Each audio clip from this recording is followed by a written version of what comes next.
चांदवड नगर परिषदेच्या निवडणुकीनंतर लोकशाहीच्या सुरक्षेसाठी एक आगळीवेगळी तसंच लक्षवेधी घटना समोर आली। निवडणूक आयोगानं मतमोजणीची तारीख 21 डिसेंबर जाहीर केल्यानंतर अपक्ष उमेदवार राजाभाऊ अहिरे यांनी ईव्हीएमच्या सुरक्षेसाठी स्वतः पुढाकार घेतला।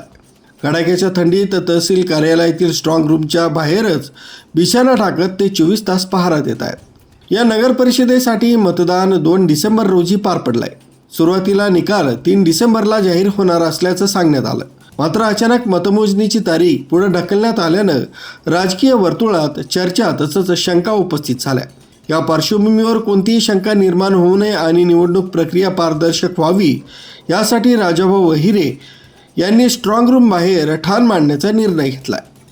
भाजपकडून उमेदवारी न मिळाल्यानं अपक्ष म्हणून निवडणूक लढवणारे राजाभाऊ अहिरे यांचा साधेपणा आणि संघर्षशील स्वभावासाठी ओळखले जातात। स्ट्रॉंग रूम परिसरात CCTV कॅमेरे आणि पोलीस बंदोबस्त असतानाही प्रत्यक्ष देखरेख हाच सर्वात सुरक्षित मार्ग असल्याचं मत व्यक्त करत त्यांनी हा निर्णय घेतला। त्यांच्या या कृतीमुळे चांदवडमध्ये चर्चेला उधाण आलंय।